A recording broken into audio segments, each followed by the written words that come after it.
for NBA Showtime. Maria Taylor, the Hall of Famers, Tracy McGrady, Vince Carter, Carmelo Anthony here with you. Melo, let's start with you. The guys were kind of saying it, we're playing for our lives. Kat was saying after the game to Zora Stevenson, we understand the magnitude, and they played like a team on a mission tonight. It was just a will to win from the beginning of the game. You saw the energy. You saw them when they ran out on the court. You seen it from the tip-off. Those guys was locked in. I'm sure they got the message. I'm sure they heard all the noise over the past couple of days, and they understood what they needed to come do today. I thought the strategy was right today. They got it right throughout the whole game. And Kat, we talk about Kat, about what we always want to see from Kat, but from him today to lead the team by his passing, by his aggressiveness, and then took advantage of the defense when he could. He just played a complete game today. So I would say this was a complete win, a total win, team win, but Kat really led us tonight. Yeah, the first time he's got a triple-double in a playoff game, so huge for Kat, certainly in this one, VC. But he was dominant from the beginning. He was aggressive in his playmaking, we'll certainly say. Particularly when Brunson goes out, we were sitting there saying, this is Kat's time to shine and do his thing, and he did just that. He dominated. He was aggressive on the glass, but when he's attacking downhill, or when you give him the ball in the post, he makes things happen. Either he's going to score, draw a foul, or more times than not, make the right play, and he did that tonight. Yeah, that's why I was saying he needs to be heavily involved in the offense because he could do so many things. I mean, the guy's heavily, he's really skilled. But I think overall as a team, I think in that locker room before pregame or in pregame, I think they said, let's be physical, right? Let's put the onus on the referees to see how they dictate and call this game. And they got the benefit of the whistle today because they were extremely physical. Some calls really went their way, and they got away with it today. So hopefully, you know, they could bring that same type of energy and effort. Bottle it up. For sure, and in the next game and see if they get it. Take it on to MSG, which is where the next game will most certainly be played. You kind of saw it in the graphic there, but Kat just the fourth Knick to actually have a triple-double in a playoff game. Let's get to talking about all of his teammates, too, though. Jalen Brunson, it seems like it was up and down, maybe inconsistent is what we saw throughout this series. Just looked a little bit different here tonight. He just looked like he's trying to figure it out. He's trying to find his spots. I think Atlanta is throwing a lot at him. I think those first two games and game 2, game 3 really took a lot out of JB as far as mentally, as far as how to approach the game, what to approach during the game. But I just wanted him to today just relax. Like today wasn't your night as far as leading the team to a victory. Just be a part of the team tonight. Just play a different role tonight and let the other guys do that. I think Josh Hart came out. He was on 10 today from the beginning of the game, which allowed the Knicks to have those runs and create that momentum during the game. My one concern with Brunson is the turnovers. I think that's the thing. They got away with it this time, but he had 6 turnovers. And I think he had 5 or 6 last game, and that could come back to bite you. He's one of those clutch players. He is a clutch player. We understand that, but just protecting the basketball for the good of the teams. All right, well, Melo talked about Josh Hart. Actually, he's joining us now here on NBA Showtime. A friend of the show, Josh, it's good to have you on again. I know, big smile, still sitting on the court. Well, I got these ice packs on my knees, man. The recovery starts right now. I know, that's right. Talk to us, Josh, about what... Come on, cameraman. What you doing? We got it. Don't put my dogs out there. Don't put my dogs out there. We only saw your knees, I promise. We only saw your knees. Talk to me about what you guys were talking about going into this game, knowing that you needed to even up this series before you headed back to MSG.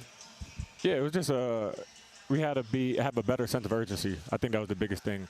Obviously, that's a good team over there, but we knew if we brought a sense of urgency, a sense of physicality from the jump and not, easing into the game, we'll be in a good position. Josh, T-Mac here. With Atlanta winning one on your home court, taking that home court away, but you guys getting it back tonight, what do you guys do going back home to really knock that confidence out of them, having them coming in, believing they can win another game? Yeah, I mean, we have to do exactly what we did today at a higher level. Obviously, they're going to come in. As you guys know, whenever you lose, that sense of urgency is heightened, that attention to detail is heightened, and we got to be ready for that. And, it's going to be a battle of Game 5, and we have to bring it and be ready. Josh, you said, this is VC, by the way, you said in one of your interviews about taking the challenge on Jalen Johnson and doing all the film and studying. It seems like you've done that. By you taking him away, what was most important for you to take away from Jalen Johnson to be effective for your team? Just trying to be physical with him. Obviously, he's a good player. You know, so I wanted to try to take him out of the game, you know, as best as I could. And then times when he was out, I wanted CJ, and I wanted to bring that toughness and that physicality from the jump. That's my job. That's my role, is to defend at a high level, have that competitive nature, and inspire my guys. So that's what I'm just trying to do. Josh, X's and O's in the postseason are usually what we pay attention to details to. Was tonight about X's and O's, or was tonight about just going out there having the will to win, being physical with the Atlanta Hawks? Yeah, it was just a will to win. As you know, X and O's sometimes in the playoffs, you know each other so well. And those X and O's can, you know, come and go. But that intensity, that competitive nature, the physicality is heightened in the playoffs, and that's something that we have to do, you know, from the jump. And we can't be satisfied with this. We got to keep building off it and having that sense of urgency. All right, Josh, you know, last time we had you on, you were talking about, like, you're the old guy, and so you got the ice on your knees now. Okay, what is the rehab the rest of the day looking like? Are you the last one on the bus like Melo used to be, or? What happens next? He better have some board on when he get home. Right? Hey, man, I haven't drank any wine in a little while, man. I need that recovery, so I ain't going to drink no wine, man. I'm going to get home. I'm a sauna, ice, red light. I got all that stuff at the house. Sleep, recover, nutrition, man, that's all it is. So I got to make sure I'm ready to bring that physicality from the jump in Game 5 and sustain it. I was a little smoked after that first half, so I got to make sure I sustain it. He said, I can't even lie. Can't even lie to you there. All right, appreciate it. That's Josh Hart, the heart of the garden. That's where you'll see him playing back next. home, baby, yeah. back home. Appreciate it. Tied Yes, sir. it all up in the series, 2-2. Josh Hart, he had 10 points, like you said, very physical, brought the defensive intensity that the Knicks needed. But let's get back to what we saw from Cat Melo. And we talked about the triple-double, but really all night long looking to make plays in every way that he could. Well, I also thought that, well, tonight they did a great job with putting Cat kind of in that joker position, right? In that delay spot right there at the top of the key. Because passing don't get enough credit. He's able to see the whole floor. He know he got a mismatch right now, but they running a flex offense right now. You know, the Knicks ran a flex offense, pin downs, cross screens, and Cat is able to see that tonight. He made some great passes. Obviously had a triple-double today, but just his total game. The passes opened up everything for him. As you can see, he stepped right into this three.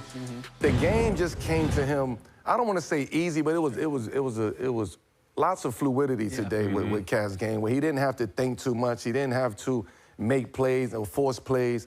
He just let the game come to him. He made the right plays. If somebody was open, he gave it to him. When it was his time to shoot, he shot. And then it was his time to go get a basket and get going. He did that as well. So this was a complete game for Cat tonight. The Knicks also forcing 21 turnovers. Just wanted to get that in, and they scored 19 points off of those Hawks miscues. That helped certainly on the defensive end for them. VC, you had something? No, there's their points in the paint. By him getting into the paint, by him making plays, playing through him, like you said, it opens up everything for him. They were able to get the three-point shot working, but then he's being patient. When he wanted to take the ball off, or take his guy off the dribble, he did that, draw fouls, get buckets. So that is a formula that I think they're going to need to take into Game 5. Yeah, all right. Well, after back-to-back wins for Atlanta, one in MSG and one in Atlanta, they drop this game to the Knicks. Quinn Snyder